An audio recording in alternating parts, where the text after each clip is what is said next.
Hello everybody, welcome to part 2 of the series making Dark Souls 2 Scholar of the First Sin just a little bit easier. So to start off, we're actually going to backtrack just a tiny bit, still going to stay in Majula. However, we're going to go grab an item that I neglected to grab when I first came through here. You're going to want to come up here to the little two gaps in the rocks, carefully drop down again. We won't be needing actually, yes we will, because there is a Cleric Sacred Chime on there. We will not be needing that Cleric Sacred Chime until much later, but it's good to have it right now. The reason we're here is for the binoculars, because they will come in handy in a short while. Now make sure you rest at the bonfire again. 1, because we got to travel, and 2, because you took a little bit of damage. And we're going to go to the Cardinal Tower. The next thing we're going to do is we're actually going to talk to Melentia, and we're going to buy 2 fire bombs. 1, 2. There we go. You're going to want to equip them right away. We're going to use 1 right now, and we're going to save 1 for a little bit later. So what you want to do, there may be a message over here kind of showing you where to go, but if not, what you're going to want to do is sort of line your character up on the 2nd and 3rd tile from the wall. So kind of like have a foot on each one. And try to line yourself up right about here.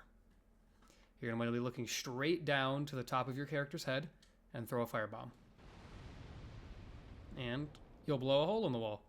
That's just for a shortcut for later. Generally, that bastard sword soldier up there will throw one, and it might explode the barrels that are over there, but he's not very accurate with it, so I just tend to do it myself.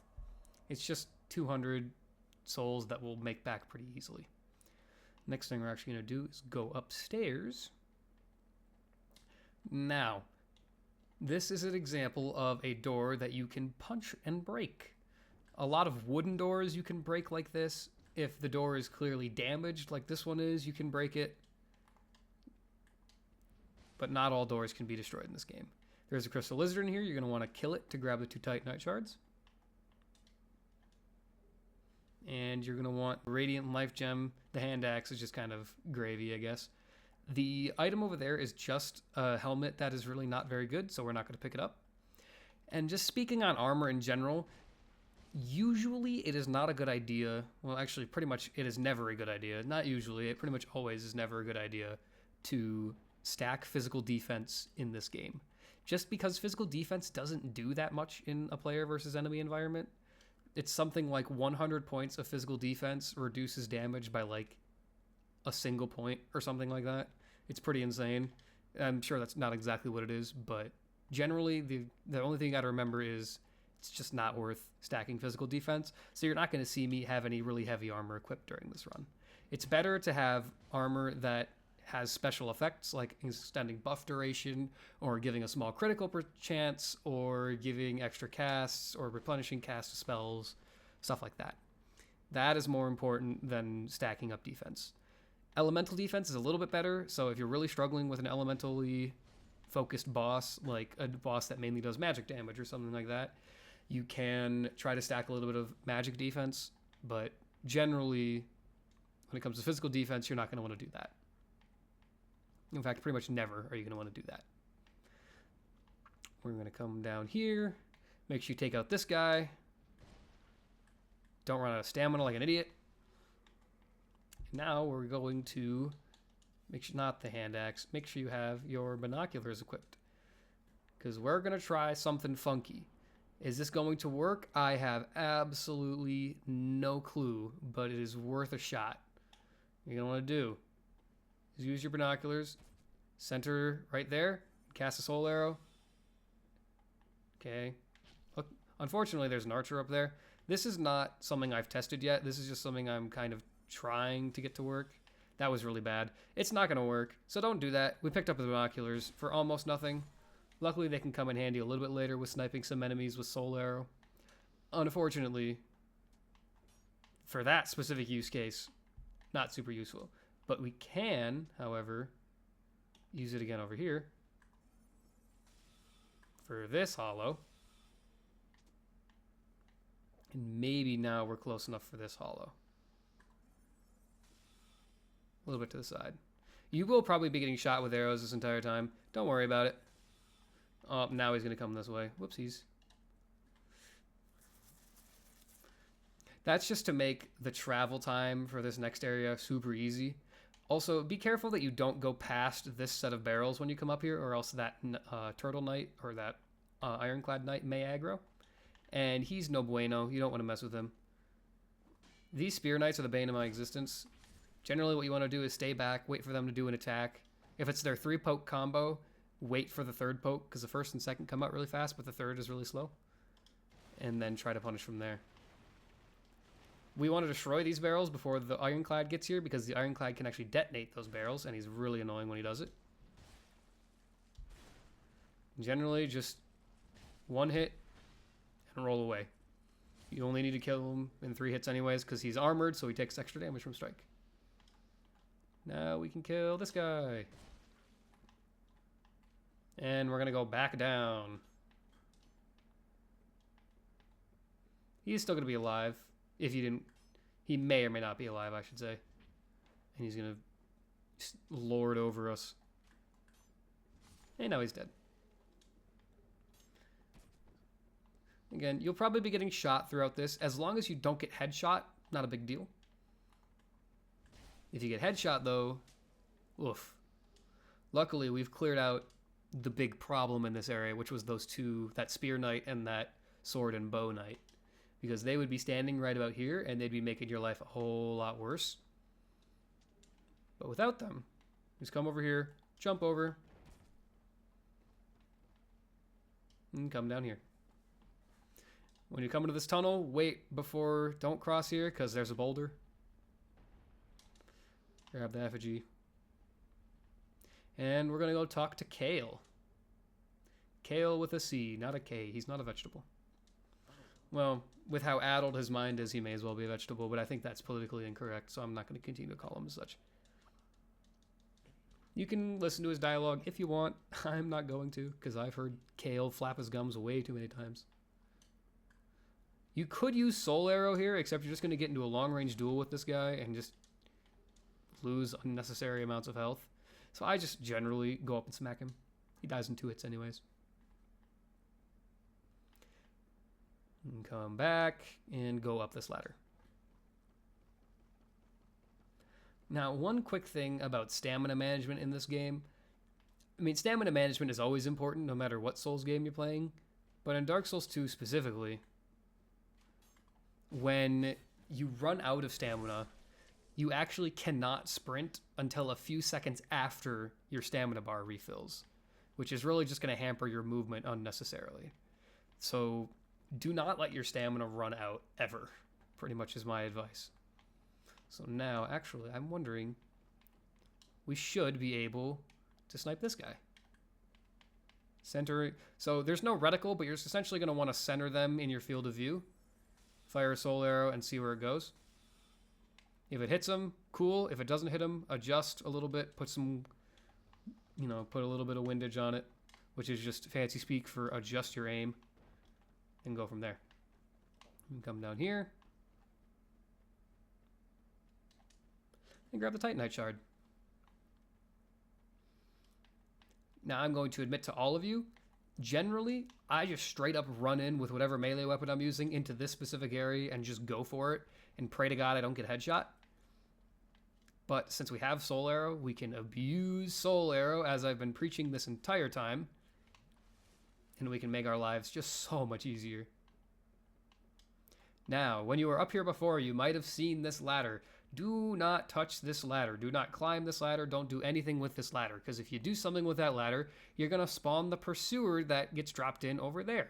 And not only are you now going to have a pursuer to deal with, which is a boss type enemy, or a mini boss type enemy, I guess I should say, you're also going to have about 4 or 5 hollow soldiers up there that are also going to be trying to kill you. So generally, it is not a good idea to do that. There is a couple good items up there, but we're going to wait until later to go get them. You're going to want to rest at the bonfire. If the guy follows you in, you're just going to want to kill one of them. And then gets a spear guy. That's going to follow you. And we're going to go back to Majula. And we're going to go over to this other house that we... Not the big one, the one on the other side. This house right here. And we're going to talk to Shalquois. I think that's how you pronounce her name, Shalquoir. I don't know. I don't speak French. She's a cat. A talking cat, specifically. Talks about how you smell or something. You're going to want to buy 2 alluring skulls. Satisfied? I'll be around. And then I would recommend, depending on how many souls you have, because if you've died, you might have more souls than I do. But if we are able to, we're going to want to level up at the Emerald Herald just to get rid of all our souls, because we're about to do 2 relatively difficult areas or difficult sections in a row. So if I can get rid of these souls, I'm going to.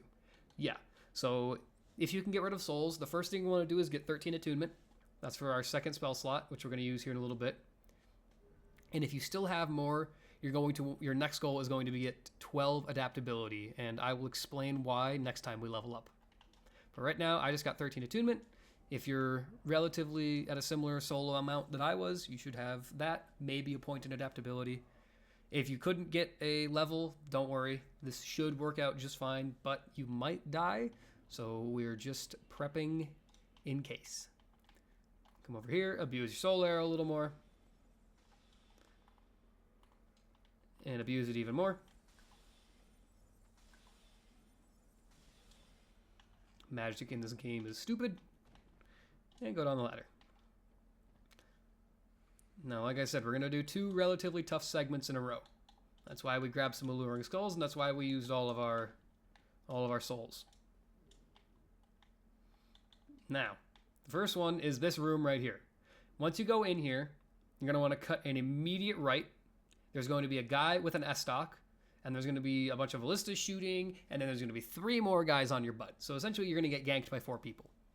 The goal is we either run in there and kill the first S-stock guy, and then we wait, and then we throw a alluring skull, or we run in there. If we can't kill the S-stock guy, we wait for these ballista to fire, then we run back out, throw an alluring skull in that direction, and then go kill some things.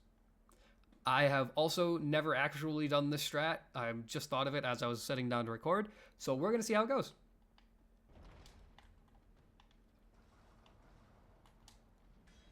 I got parried. Okay, that's embarrassing. Okay, so change of plan. We're going to go outside. And now we're going to throw an alluring skull.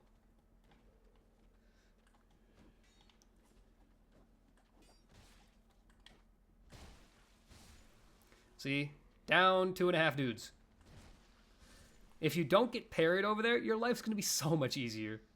But see? So you just kind of have to read the situation. So you can either bail out once the ballista have fired, or you can stay over there, hold your ground, and throw an alluring skull when you're over there. So once they're all dead, and hopefully you are not, and if you are dead and you've used the alluring skull, you have a second chance, although it's going to make the section after this a little more difficult if you use your second skull. Grab the Great Soul Arrow. If you want to, you can heal. Generally, my word of advice is outside of combat, if you're below 50% health, definitely heal. And if you're in combat, once you get to about 50% health, try looking for a window to heal. Don't try to force a window to heal, because if you try to force a window to heal, your life might suck a little bit because you might get hit by things. So just try to find a natural time to heal. I don't remember if I said that in my last episode, but if I did, just a reiteration. This is our first trapped chest. There are trapped chests in this game, along with mimics. There's both. So we get double the fun when it comes to opening up chests. This is one of them. Now there's one of 2 traps. It's randomized. You're either going to get an arrow trap, which is white smoke and a crossbow, or you're going to get a poison trap, which is just a big green fart cloud. If you get the poison trap, all you're going to want to do is run away from it. You'll be fine. And if you get the arrow trap, you're going to want to run away from it and stand right about here. You shouldn't get hit by any of it. Now, if you do get hit by the full arrow trap chest, you'll still survive with this amount of HP. However, it'll be kind of close. So if you're sitting at about 75% HP, heal up to full, just in case you get hit by the arrow chest, if you get the arrow chest. So we're going to try it out. We got the poison trap chest. All you got to do is run away from it. If you do get poisoned, you do have some poison moss from the healing wares in your inventory. So just toggle over to it and use it. Now this door, it's going to tell you, hey, this door can't be used. Doesn't open from the side. All you want to do, Smack the door. And then stand back. And watch the magic. The enemies open the door. I think that's honestly kind of cute. I like that they did that.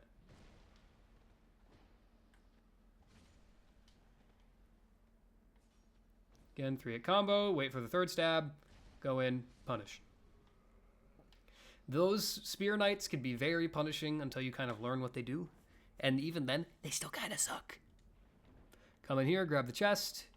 Put the life ring on right away. Just a little more HP. And back upstairs. Now is the time for difficult section number 2. If you don't have any alluring skulls left, if you had to do another attempt over there, this section, like I said earlier, is going to suck just a little bit more, but it's still doable. No worries. What you're going to first want to do is just talk to Pate. I'm honestly not sure if this is a requirement to get the White Sign Soapstone, but just talk to him anyways. We're going to need his quest later anyways, so it's a good idea to talk to him. Come over here. Make sure you have your catalyst out. And you're going to get hit by the welcoming committee.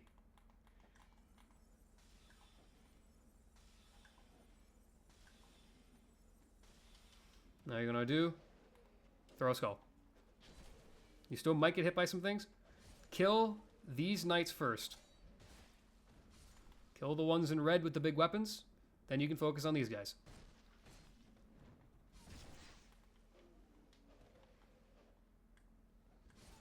Ta-da! You just beat a 5-6 man ambush. Yay! Heal up if you need to. And we're gonna go into the welcome committee's cave. And both of those areas can give you a lot of trouble. Without an alluring skull, it's a lot harder, but it's still doable. Does it mean you might die once or twice? Yes, but if you die, you gotta go a different way anyways. And I'll show you that way when we get to it. So when it comes to illusory walls, quote unquote, in Dark Souls 2, they're more like hidden passages or like hidden areas, because they're not really illusory walls, because there is one right here. There's a passage behind this wall right here, except when you hit it or roll into it, it doesn't open.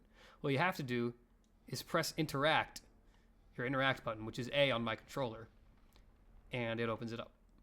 Now, there are a lot of these walls throughout the world. I'm going to tell you about the ones that are important. The rest of them, don't worry about. You won't have to be scraping your face against every single wall you see, spamming A, or spamming whatever your interact button is to try to find them. You'll be fine. Come over here, drop down here, and talk to Pate some more. He's going to tell you about escaping, and then he'll give you the White Sign Soapstone. We also picked up the small White Sign Soapstone. Pate, shut up. So we picked up both the small White Sign Soapstone and the regular White Sign Soapstone. Both have different use cases. The regular White Sign Soapstone, though they both do the same thing, but the regular White Sign Soapstone has a smaller summon range. However, you are allowed unlimited time in the host's world until you either die, or until the host dies, or until you beat the area boss. A small White Sign Soapstone has a larger area to summon, so essentially you get summoned by more, you have a larger summon pool. However, you're only in the world for 15 minutes max, or until you die or the host dies, or the boss dies. So it's just essentially you sacrifice, you get more people that can summon you, however, you get less time to be in their world. Instead of unlimited, you get about 15 minutes, give or take.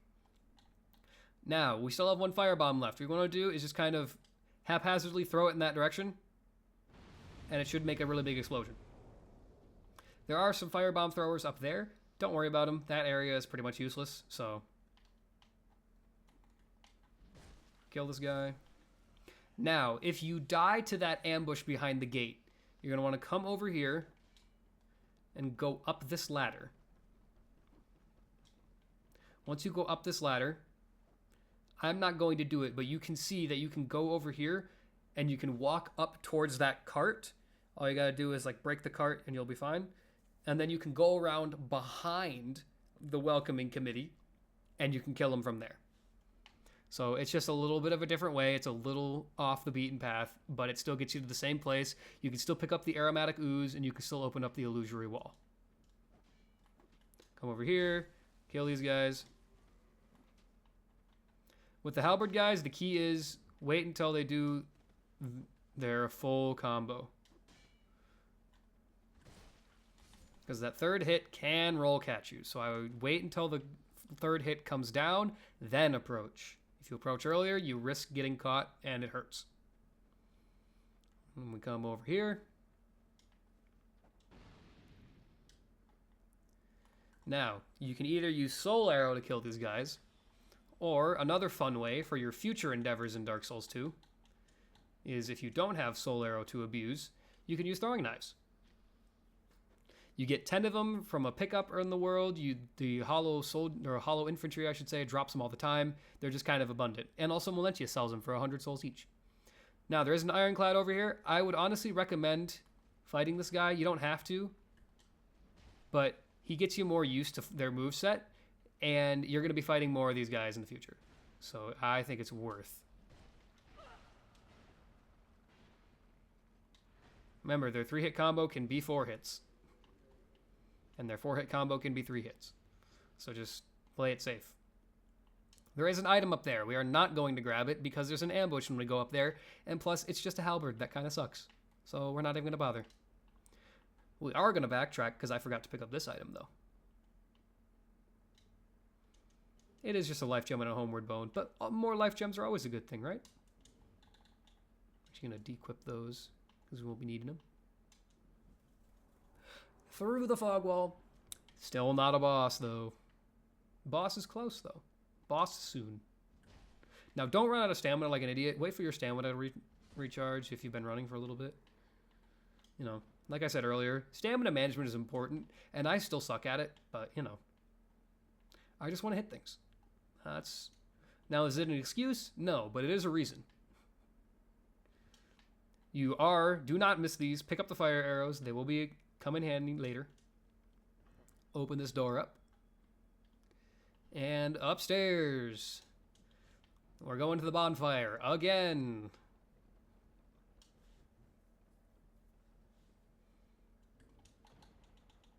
Now, before a boss fight, I always recommend using whatever souls you have on you to level up to the fullest extent. Just because if you die in a boss fight, now your bloodstain and your souls are in the boss room, which makes you hyperfixate on I need my souls back rather than avoiding the boss's attacks. At least it does for me, because I'm like, I need my souls back. So I would always recommend... Actually, we're not even gonna... Lady, shut up. We're actually not going to level up. We're going to upgrade our mace. We're not going to buy a mace. What am I doing? Reinforce your mace to +2. Now we get just a little more damage on the last giant. And we still got souls to level up. Look at that. Seek lest. Like I said, our next goal is going to be 13 adaptability, or 12 adaptability, my bad. The reason we're upgrading both attunement and adaptability first, one, because attunement gives us a second spell slot at 13 attunement, so we can attune Great Soul Arrow, which is just gives us more casts that do more damage. So, you know, why not? And plus, both attunement and adaptability up our agility stats. So the third column from the left, the column that has all the physical and magic, all the defense things, and all the resistances. So the column that you can see a bunch of blue numbers in, not HP, third column. That second number from the bottom, the AGL, that stands for agility. Now you can see our agility starts at 89 when using Sorcerer. Our goal is for that number to be at least 92. Right now it's only going to be 90. However, it will be 92 by the time we kill Last Giant, or by the time we get to Pursuer, I should say. So that is our first goal. After getting attunement to 13, we want to get our adaptability to 12, because that will give us 92 agility. Obviously, we don't have 92 agility yet, but we don't have the boss souls yet, so we don't have quite 92 agility. I went to the wrong bonfire. You're not going to want to go to Crestfallen's Retreat. You're going to want to go to the Cardinal Tower bonfire. So we're just going to have to warp again.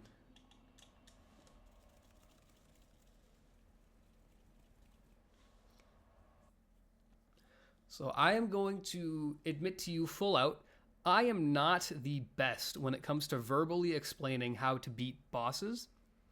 I feel as if I am fairly well equipped to just go in and beat them and have a decent strategy. However, explaining said strategy is a little different. Now, it doesn't mean that I'm not going to be giving pointers on a boss. I'm not going to just go in there and be like, okay, well, you guys are going to have to figure out how to beat this boss. Have fun. I'll try my best to verbally give a little bit of instruction, but I feel as if it is also worth, if you're struggling on a boss, going back and watching my fights with the boss, hopefully only singular fight. Hopefully I can first try them. But if I can't, watching my fights and just figuring out what some strategies are. And if you really want to, you can look up guides on YouTube. Unfortunately, some of those guides are lower quality on some bosses. They usually, especially if the boss has like a cheese strategy to them, which is essentially fighting the boss without fighting the boss, those can be a little more... Now, there's only one boss that we're actually going to cheese, and that is Old Iron King, because Old Iron King is a boring fight anyways. The rest of these, though, I'm going to try to do as, legitimately as possible. And if you really don't like cheese, I maybe will add in something for the Old Iron King. But for right now, I want you to equip your aromatic ooze in one of your hot slots, or whatever you want to call them, one of your equipment slots, and enter the mist. Now, there's a cutscene here. You can skip it if you want. His first thing is he's going to run at you, and he's going to do a thing that gives you an opening for 3 R1s. Only do 3. Do not do more than 3. If you do more than 3, you're going to be out of stamina, and your boob is going to suck. What you're going to want to do is essentially, when he jumps back, punish.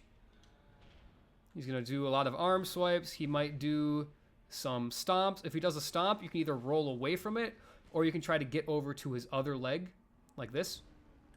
Always doing his 3K combo. Oh, dang it. Or, you can just get hit like a dumbass.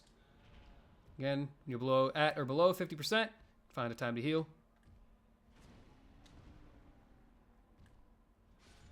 And you should be dead within a minute.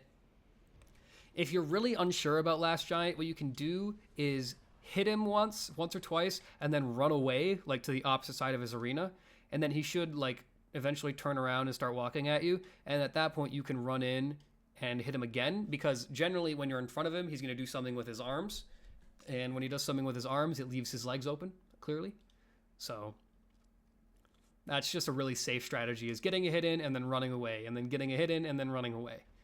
If you want a little more ballsy strat, you can do what I kind of did, try to alternate from leg to leg. But as you can see, getting stomped once hurts. It was 50% of my HP just evaporated, so be aware of that.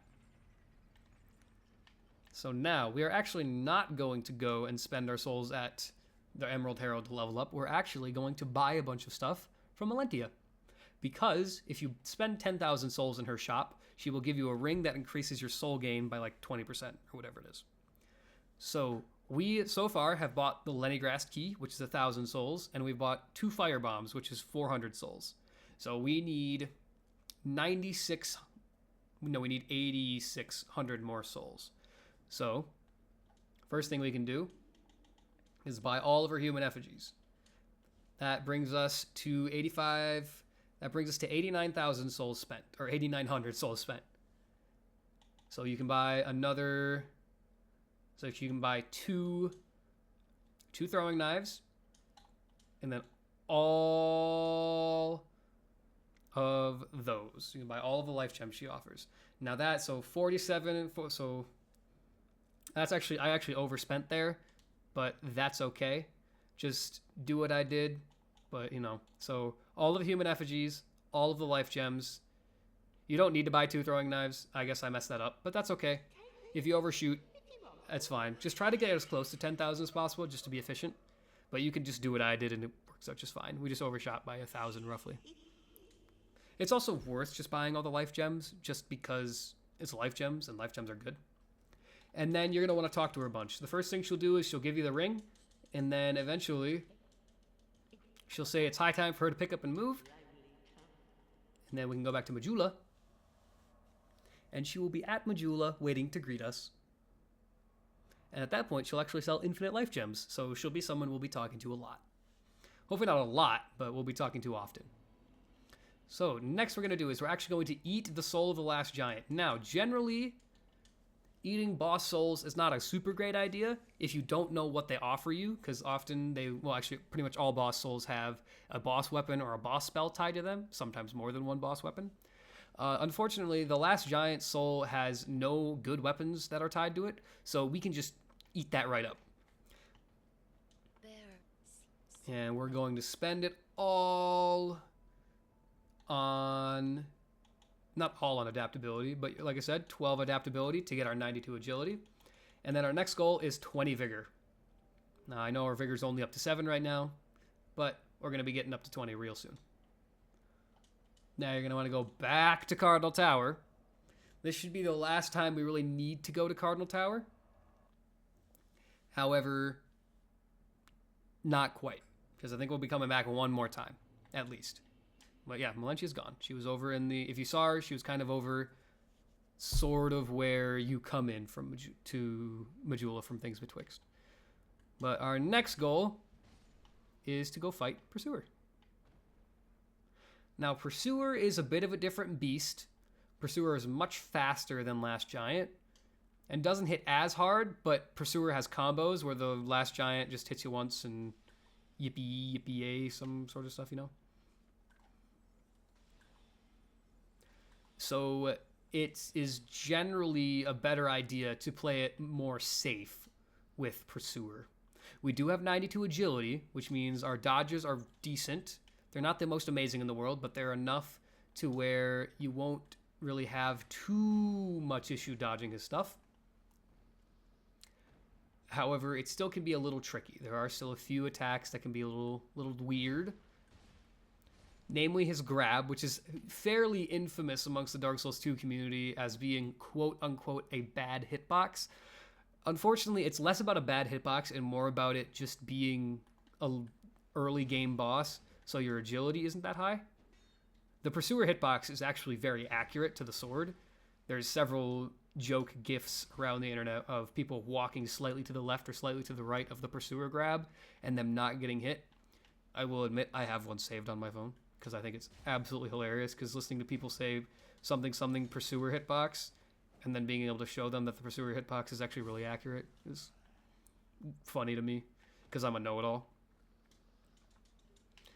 Okay, anyways, if you couldn't tell from me making a friggin' video guide on a video game, make sure you're full health, and we're going to use more of our aromatic ooze. Make sure you're two-handing.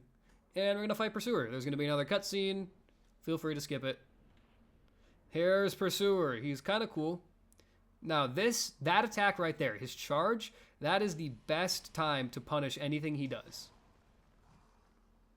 Another good time is that 3-hit combo there. Now, there's one of 2 finishers that can have. Let's see if we can get the second one. So so the finisher we've seen so far is the overhead slam on the end of it. Another charge. When he does the charge, my best advice is roll towards his shield side, because that'll give you the best opportunity of dodging the actual hit.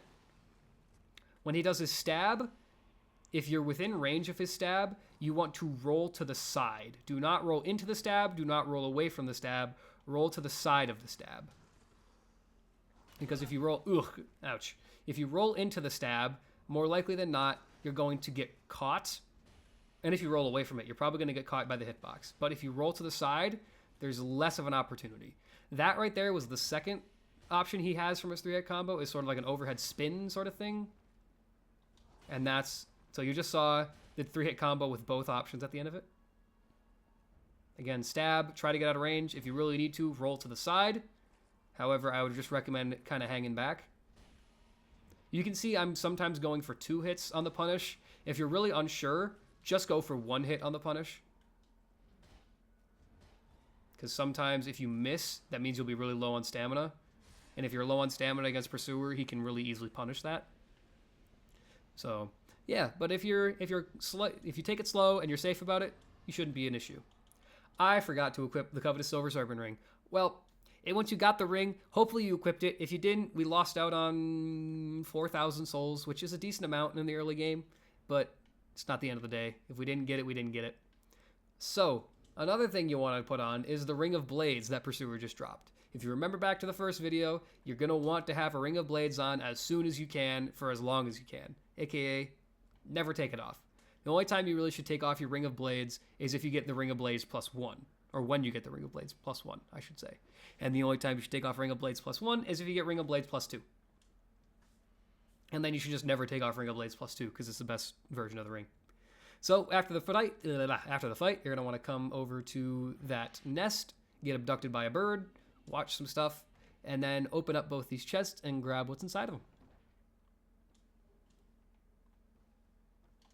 You get a human effigy and a dull ember.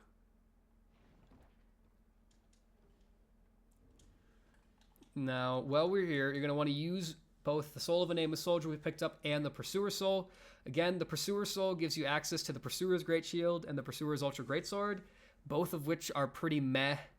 The Pursuer's Ultra Greatsword gets beat out by the Lost Sinner's Sword, which is another boss weapon that I will probably tell you to save the soul of, just so you have the opportunity maybe to try it out if you want. It's an Ultra Greatsword. It has a vertical chop moveset on the two-hand, like the Greatsword does in this game, like the weapon named the Greatsword. And, yeah. But the Great Shield is just pretty much worthless, so... As is kind of the Ultra Greatsword. So, like I said before, we're aiming for 20 Vigor, and our next goal is going to be 20 Endurance. Unfortunately, we can only get 7, but you know what? That's okay. So... Generally, when you have a little bit of extra souls saved up, I would come over and talk to Melentia and just buy as many life gems as you can. So generally, once you're done leveling or once you're done upgrading stuff at Lendigrass, if you're doing that, come over and spend your souls. That is actually where I'm going to stop it today. This is a relatively long video already. And next time, we're going to be upgrading our weapon a lot more. And we are probably going to be fighting Dragon Rider and Old Dragon Slayer. So we'll be getting a lot more souls and we'll be upgrading a lot more. So until then, I will see you guys next time.